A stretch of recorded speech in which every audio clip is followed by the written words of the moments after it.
Kedengaranlah kepada Yitro, imam di Midian, mertua Musa, segala yang dilakukan Allah kepada Musa dan kepada Israel, umatnya, yakni bahwa Tuhan telah membawa orang Israel keluar dari Mesir.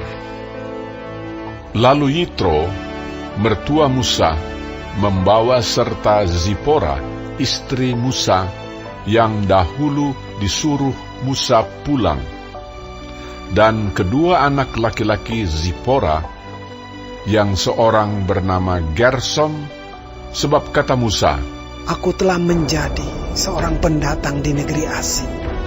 Dan yang seorang lagi bernama Eliezer, sebab katanya, "Allah Bapakku adalah penolongku, dan telah menyelamatkan aku dari pedang Firaun."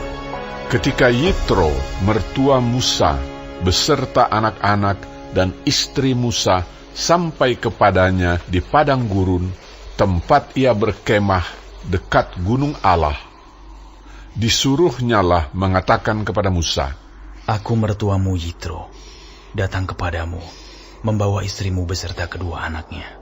Lalu keluarlah Musa menyongsong mertuanya itu. Sujudlah ia kepadanya dan menciumnya.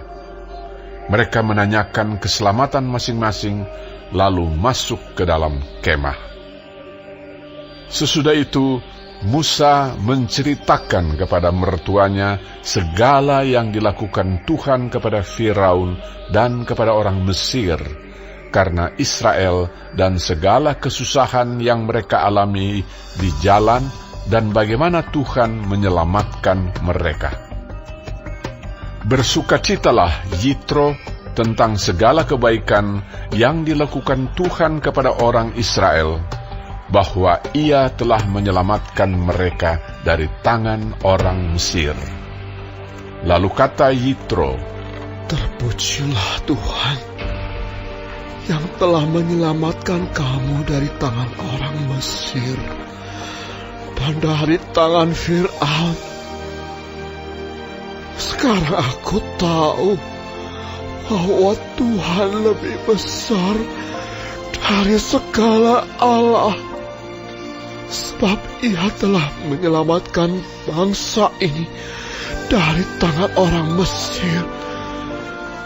Karena memang orang-orang ini telah bertindak angkuh terhadap mereka." Dan Yitro, mertua Musa, mempersembahkan korban bakaran dan beberapa korban sembelihan bagi Allah. Lalu Harun dan semua tua-tua Israel datang untuk makan bersama-sama dengan mertua Musa di hadapan Allah. Keesokan harinya, duduklah Musa mengadili di antara bangsa itu, dan bangsa itu berdiri di depan Musa dari pagi sampai petang. Ketika mertua Musa melihat segala yang dilakukannya kepada bangsa itu, berkatalah ia, "Apakah ini yang kau lakukan kepada bangsa itu? Mengapakah engkau seorang diri saja yang duduk, sedang seluruh bangsa itu berdiri di depanmu dari pagi sampai petang?" Kata Musa kepada mertuanya itu, "Sebab bangsa ini datang kepadaku untuk menanyakan petunjuk Allah. Apabila ada perkara di antara mereka, maka mereka datang kepadaku, dan aku mengadili antara yang seorang dan yang lain. Lagi pula aku memberitahukan kepada mereka ketetapan-ketetapan dan keputusan-keputusan Allah." Tetapi mertua Musa menjawabnya, "Tidak baik seperti yang kau lakukan itu. Engkau akan menjadi sangat lelah, baik engkau, baik bangsa yang beserta engkau ini. Sebab pekerjaan ini terlalu berat bagimu. Takkan sanggup engkau melakukannya seorang diri saja. Jadi, sekarang dengarkanlah perkataanku. Aku akan memberi nasihat kepadamu dan Allah akan menyertai engkau. Adapun engkau, wakililah bangsa itu di hadapan Allah, dan kau hadapkanlah perkara-perkara mereka kepada Allah.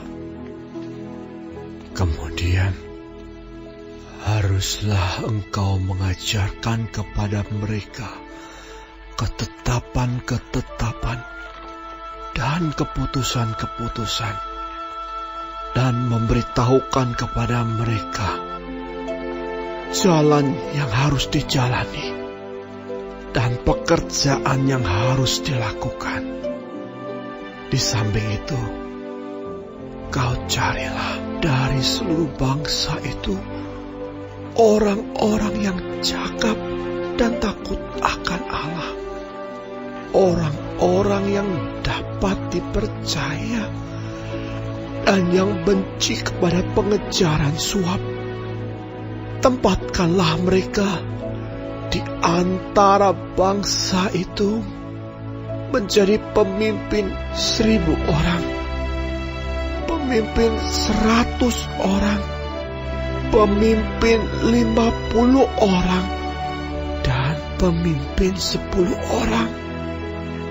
Dan sewaktu-waktu mereka harus mengadili di antara bangsa.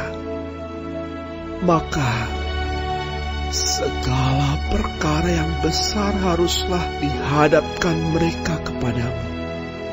Tetapi segala perkara yang kecil diadili mereka sendiri.